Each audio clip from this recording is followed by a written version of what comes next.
Alright, hey guys, it's Lee, Fancier77 with part 2 of What's in the Box. Here's my second row of 7, so let's get through this quickly. I don't want to make these videos too long.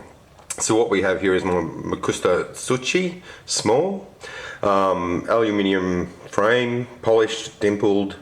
Now I think my first ever video of this, I said that it was hard to open and I found it difficult. But what I found is a bit of tweaking, bit of oil, bit of polishing of the washers, and this little beast just flies open, as you can see there. So what this has is a VG10, pardon me, it's a Damascus blade with a VG10 core, 32 layers I believe. Dimpling runs across the top. The thumb studs act as a stop pin here, and they don't act as the stop pin for when you close the knife is actually inside of it. Now this knife is sharp as a mofo. I mean, this thing will slice through anything.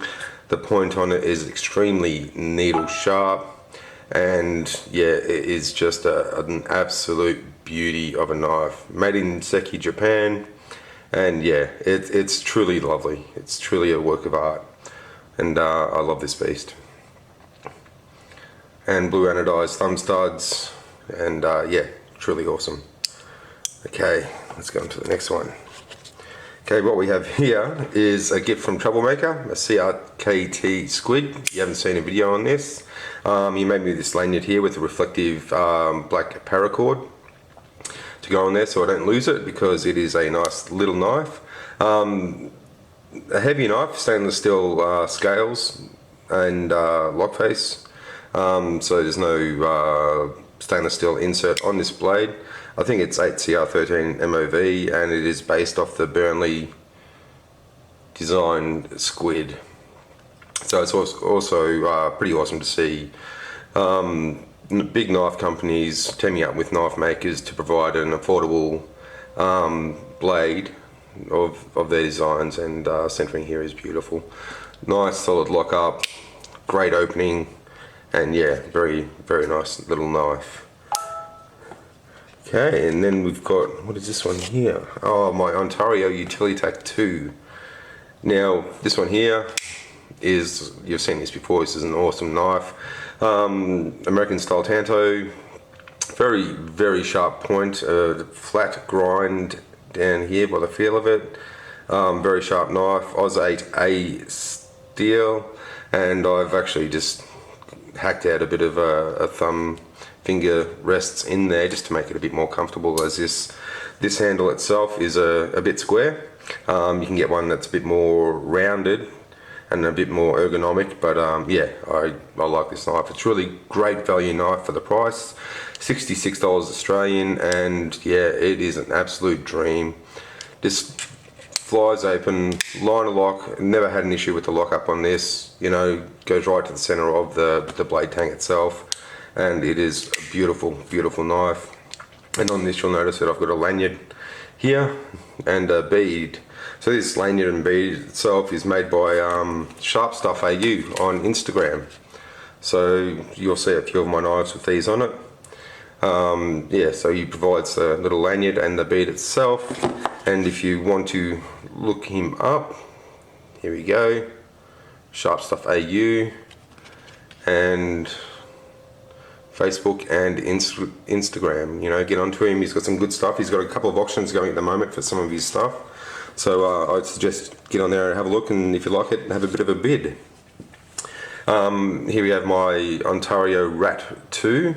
So this is Oz 8 steel, one of the first knives that I bought when I got back into collecting again, and it is a truly awesome knife. I'm very, very happy with this knife. Phosphor bronze washers, opens and closes extremely well and smoothly, and a very, very good little all-round sort of knife. It's absolutely lovely. Okay, and then we go on to the Boker Kwaiken, Boker plus Kwaiken. Now this is another Burnley design. This one runs on IKBS bearings, and I found out the hard way what IKBS bearings means when I pulled it apart, and spent the next hour trying to get those little suckers back into it. So basically here we've got the micarta scales, stainless steel liners and liner lock. This model here has the wider thumb disc, number 177, and I believe it has a titanium backspacer on this model also. And you can probably see that I've done a little mod with this one here. So you can open it with the thumb disc itself, still very sharp. You see Boker and Burnley, IKBS, but also with this little mod that I've done, you can use it as a sort of a flipper. Very nice little knife, very sharp, very good at slicing and dicing.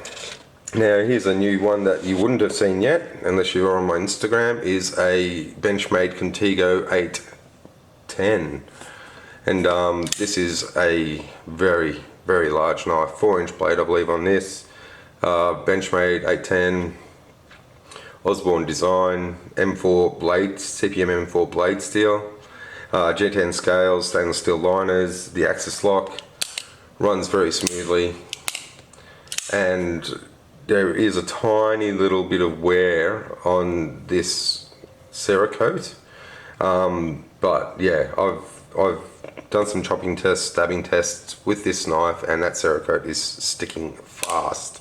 So very happy with this knife. Extremely sort of strong, rugged knife. If you look on YouTube for torture tests of this blade, you'll be pleasantly surprised. And also what you find is on the back of this has a little carbide glass breaker. Okay, and then we come on to this little here, which is the Buck 395 Skinner in the mossy oak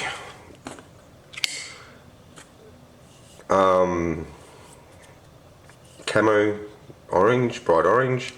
This one here is a lockback, and it's got your thumb studs there for deployment.